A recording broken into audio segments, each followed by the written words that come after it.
Good evening, everybody. It's Casper from the Tropical Weather Threat Society bringing you our nightly update. And we don't have a whole ton to discuss here this evening, although we do have, a like to at least put a little bit of an awareness out for the folks here into the Windward, Leeward Islands, the Virgin Islands, and getting into Puerto Rico. Keep an eye on this wave out here. And as we could see with, well, that's not working properly. I think, are we broken? There we go. That's weird. As we could see here with disturbance number two, it does not have any developmental percentages over the next 48 hours. But over the next 7 days, we are looking at 50% chance of development. And the models are starting to get a little bit more aggressive on this potential. So anywhere here for the folks in the islands getting in towards Puerto Rico, please keep a watch on this one if you would please. And then of course we've got our 10% little area of whatever you want to call it. Uh, and I'm going to say that with all seriousness. As you can see here, this is what we're dealing with.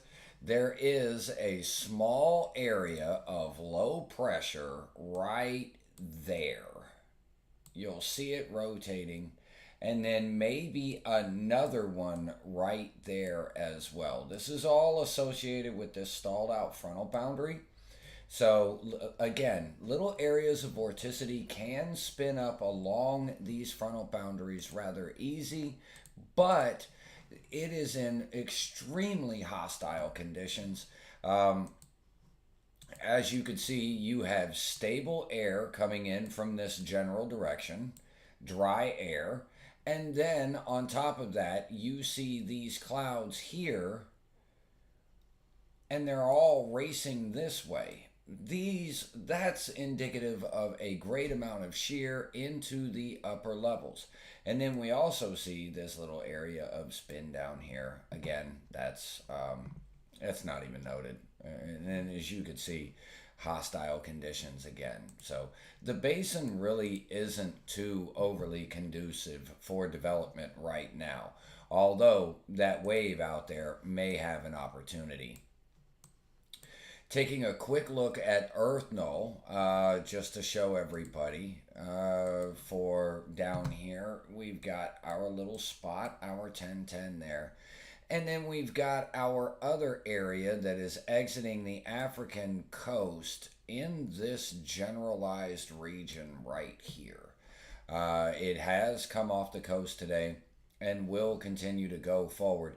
The one thing that I am watching is exactly where this little area, this is not going to develop, but this little rotation in this area of spin may very well kind of give us a little bit of a hint as to where this may end up trying to track. Um, I know that things change with intensity and timing and all that, but I also know that we get a lot of track clustering, and I'm just gonna be. We'll just leave it at that right there as a question. Would this feature right here lead us to maybe an idea of where this feature back here uh, could track or will track over the next week or so? And I'm concerned for the folks there in the islands. And I'll show you why. Some models do not have this being very strong at all. And as we could see here with the Euro 12Z ensembles, these are going out 7 days. We definitely have, and it's not even a full 50 members, but we definitely have a signal that just bears watching and monitoring right now. Now, this could change. And the signals go away, and then we have nothing, or this could continue to develop and enhance as we now have it offshore. But if I run this out 10 days, there is a signal starting to develop right there.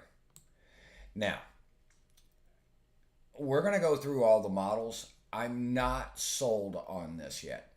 I'm not. I'm not sold on that at all because we're out here to the 13th.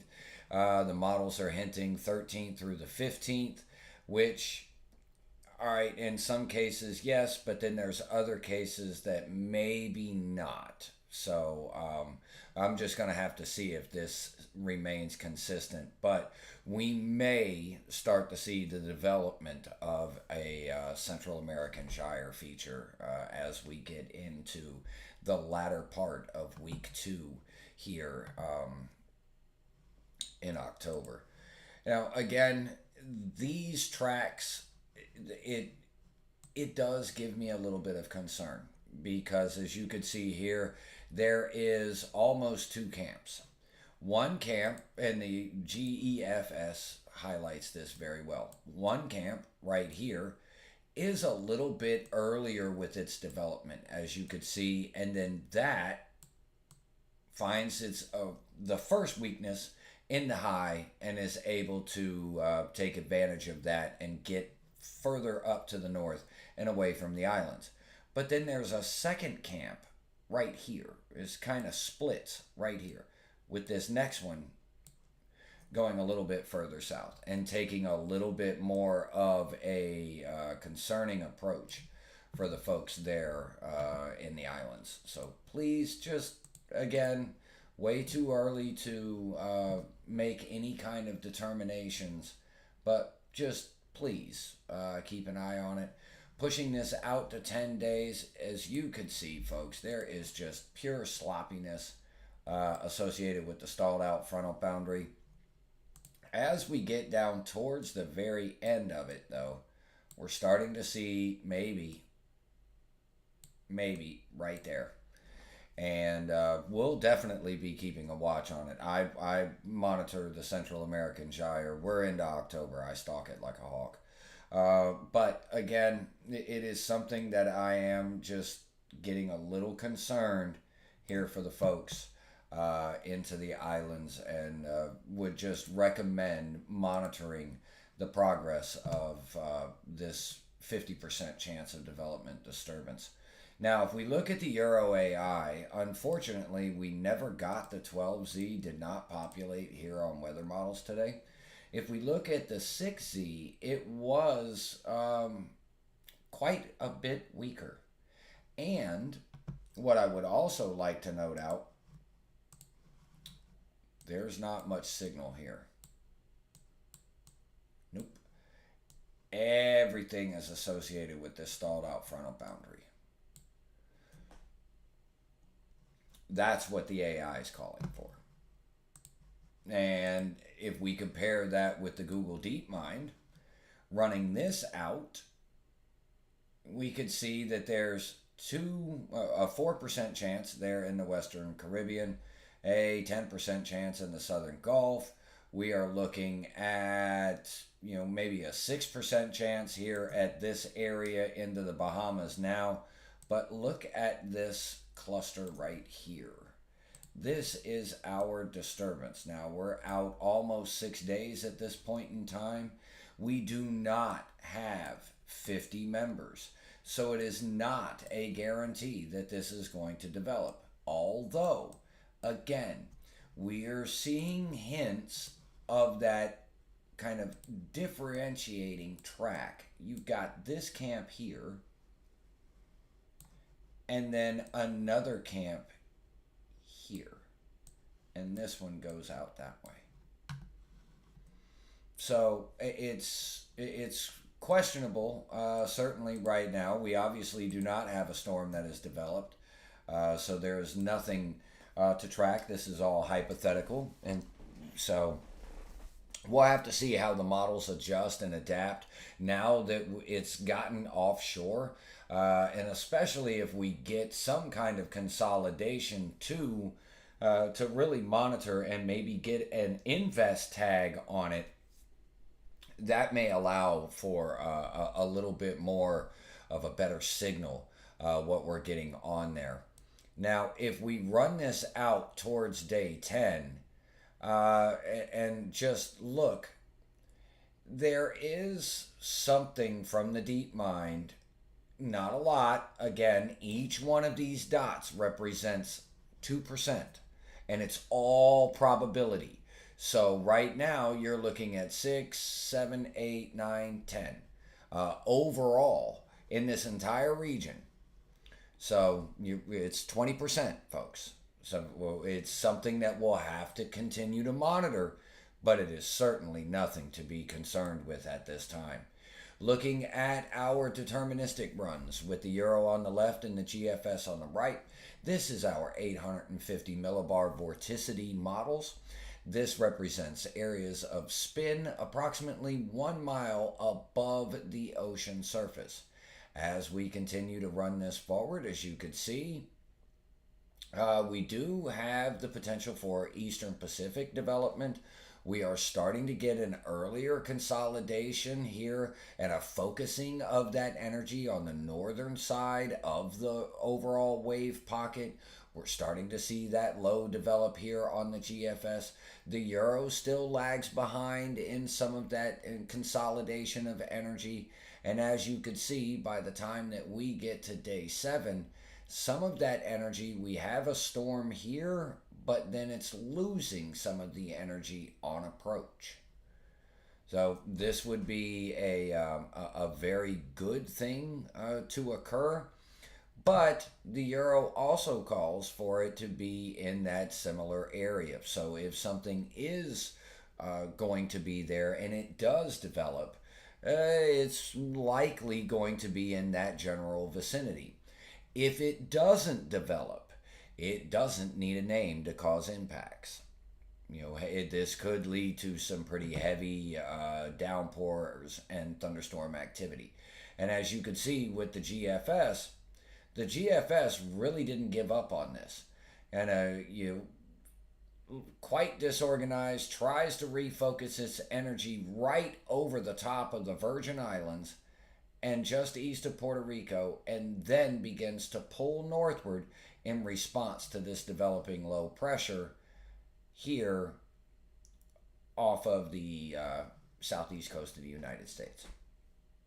Could that happen? Absolutely.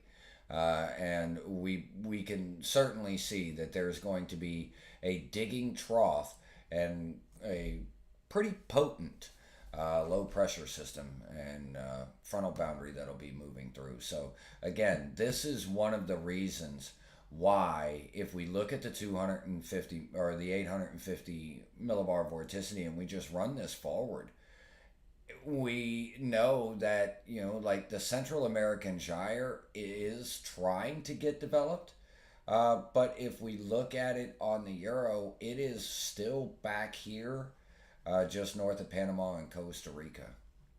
The GFS is not in agreement, is starting to creep it off into parts of the Eastern Pacific. So again, both models are kind of calling for maybe the potential development of a Central American gyre as we get into the end of the second week of October here. Taking a look at our humidity models, we've got the euro on the left, GFS on the right. We have the 500 millibar level on the top two graphics, the 700 millibar level on the bottom two graphics.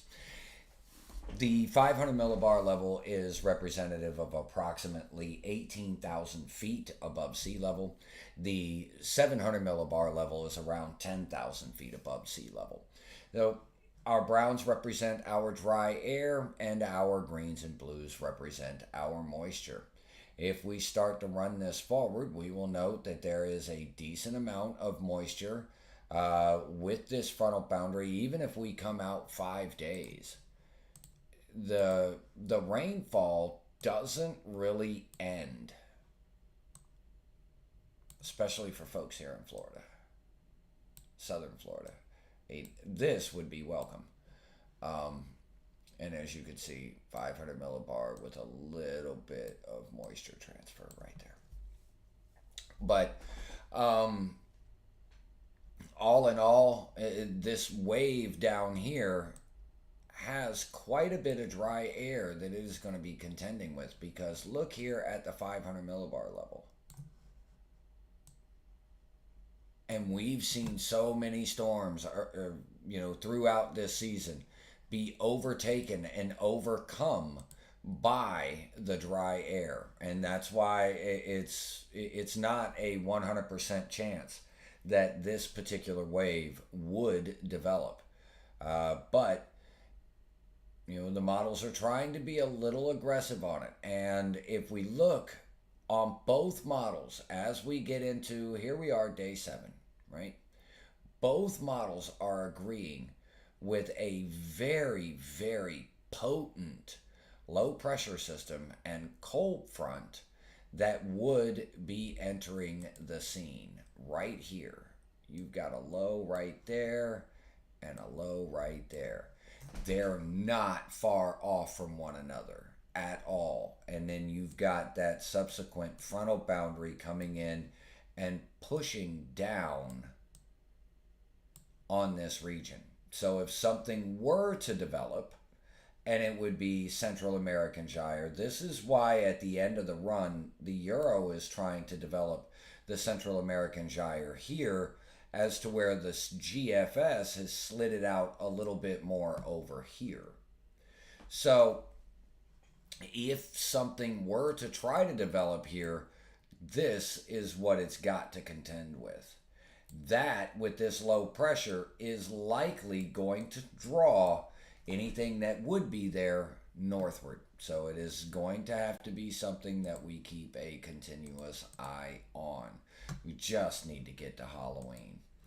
Our wind shear, this is critical. This is the reason why our 1010 is 1010. It's not going to really go anywhere. As you can see with that shear, it is anticipated maybe a little bit of reduction as we get into day 3, 4. But as you can also see, here comes that reinforcing shot. Now, when we get to day 6, we could see a considerable deviation between the two. You see here that the Euro wants to have kind of a cut with some of our shear and maybe a little bit of a trough axis rolling through. The GFS keeps it quite linear. And again, this shear component never really goes away. And now we know that we have the development of that very potent low pressure by the time we get to the end. And as you can see here, it's certainly there with this shear coming through. And this side would be just a ton of dry air dropping it right over the Gulf. This would be excellent news for the Gulf. Maybe not so excellent news for the Caribbean. Now, as we noted, the Euro wanted to develop maybe something right here with the Central American gyre, and as you can see, there's not a lot of shear associated with that. The GFS wanted to slide it over this side, but again, look, this is the Yucatan and the northern shore of Honduras right here. That L that we have, there is a ton of shear in that region. This would be excellent news, especially if something like that could hold through the month of November, or even through November, especially through at least the first couple weeks of October. If we can get fronts down that far, we've got some positive signs. But we know how the weather ebbs and flows, and that doesn't necessarily play well with others. Taking a quick look at our MJO, as we can see here, it is forecast to come back and be in a more favorable position for more conducive conditions for tropical cyclone development on our side of the planet as we continue to get towards the middle of the month. This is a part of the reason why if we were to get something down there into the Western Caribbean, it it's going to be a battle between what would normally be there as far as those conducive conditions and how far down do we get a front to push through the Gulf, and can we get it into that L where the Yucatan Peninsula, Belize, and Honduras, and a small area in that spot. Can we get that dry air and shear to at least get that far? Can we clear the Caymans with a frontal boundary? That would be huge. All right. And the reason that I say that is that the Climate Prediction Center for the third week, and this is the part that, really kind of draws in that question, because we see the development of the gyre around the 13th through the 15th on the models. And looky there. There's the 15th through the 21st where we could see development. We have the Euro favoring maybe a little bit more towards the Western Caribbean, and the GFS right now favoring a little bit more towards the Eastern Pacific. So all eyes are going to be down here as we get into the middle part of the month. But otherwise than that, folks, here in the islands, with this, what looks to be the last main development region wave that we're going to have to watch this year, please keep a very close watch on that approaching wave. All right, jumping out into the Eastern Pacific, we have Octave. Not much to really talk about there, just kind of meandering back and forth over the open waters. We have Invest 99E. This currently has a 90% chance of development overall, 48 hours and 7 days. We also have a 30% chance of development over the next 7 days, nothing in the next 48 hours, but the next area that we're going to have to keep a watch on, because again, these are going to run potentially parallel with the coast of southern Mexico, but sometimes they get a little bit too close and create extremely heavy rainfall along the southern coast, and you don't necessarily need landfall to cause significant problems. Looking at our satellite view, we've got Octave out here, very easy to keep an eye on. It literally just kind of going back and forth, meandering out there, doing nothing. This big blob and conglomerate of showers and thunderstorms. This is Invest 99E. Thankfully, some of the models have shifted, and it doesn't look like it is going to be the big risk factor that we were looking at maybe just a couple days ago on the models. For Octave, we are currently located at 13.7 north, 121.7 west. It is currently has a maximum sustained winds of 60 miles an hour, moving west-northwest at 8 miles an hour, with a minimum central pressure of 1,000 millibars. There are no coastal watches or warnings in effect, and no hazards affecting land. If we look at the forecast track, it's trying to figure itself out, kind of going back and forth, again, meandering, it's lost, honestly. And if we look at the forecaster's discussion, we are not going to read any of that, but as you could see, once it starts to head eastward and makes that eastbound turn, it will begin to weaken rather quickly. So, again, we're not really worried about it too much. It's out there getting lost, and just another point of history. So, looking at the euro. This is the legacy euro for the Eastern Pacific. As we could see, the overall probability of guidance is going to favor this getting out a little bit too far to the west and then succumbing to those lower sea surface temperatures and more stable air conditions. But look behind that. This is too close. And for the folks there, along the southern coast of Mexico, I know it's October. It's their big peak time of season for tropical cyclone impacts. So I'm sure that they are well versed on this is the month that you really got to watch out. If we run this forward, as you could see, though, there's not a lot that really want to bring this second system back up and around. I know it's a little difficult to see due to the first system bleeding through, but there's not really a lot there. Taking a look at the GEFS and comparing that, again, the majority of the guidance has shifted out to the left and wants to take it away from the Baja Peninsula. The second one, as you could see here, running it out 10 days, does not turn up and in as well. So this would be a favorable outcome for the folks there, although the GEFS has it much further offshore than what we saw with the Euro. Taking a look at the Euro AI, again, this was the 6Z, nothing near the coast, and then just kind of running this out into the open waters. And again, the majority of the guidance wants to favor this turning out and getting out here over the cooler sea surface temperatures and maybe not bending back up towards the Baja Peninsula there, and then streaming its moisture up into the southwestern United States. Jumping out into the other side of the planet, Shakiti. It's going to be that's what you're going to get out of me. And then Matmo 94W. I'm not going to lie to you.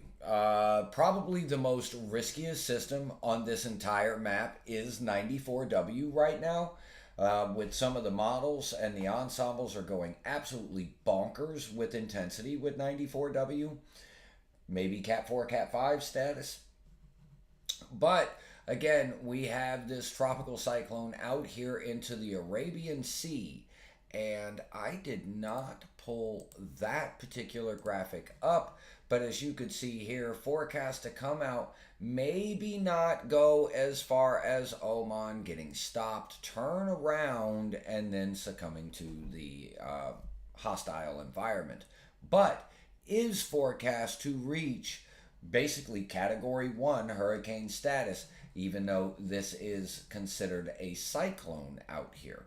The Indian Meteorological Department here for the country of India will be the ones that kind of control both of the basins on the east and the west of there. And they have it's a similar classification system, but they've got a whole bunch more. Like they've got depression, deep depression, and then there's a ton of different classifications depending on its intensity. Getting over towards Matmo, there was considerable flooding that has occurred into Luzon. I have seen some videos that are just unbelievable.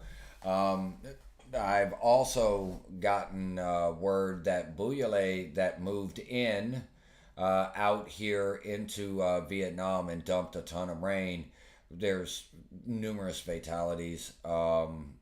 People still missing. It's quite a situation. And then look at Matmo. This is coming for the same spots. It's been absolutely devastating. The amount of tropical cyclone activity that has occurred right here. It's absolutely ridiculous. Absolutely ridiculous.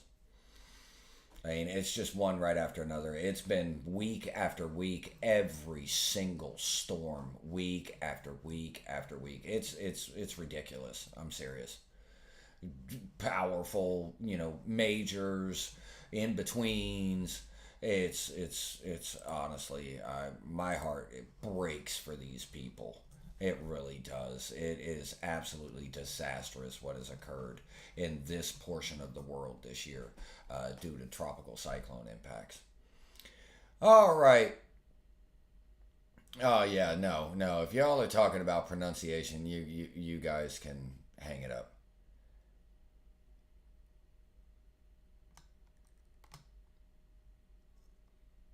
Oh, I got one right. Oh wow, that is amazing.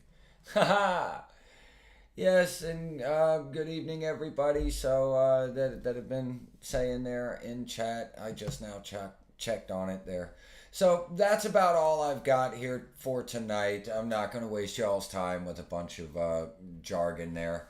Uh, we will be back here tomorrow night at 6 p.m. Eastern, 5 p.m. Central on Facebook and YouTube, and we'll go over what we've got then. Right now, we've got plenty of time to watch things.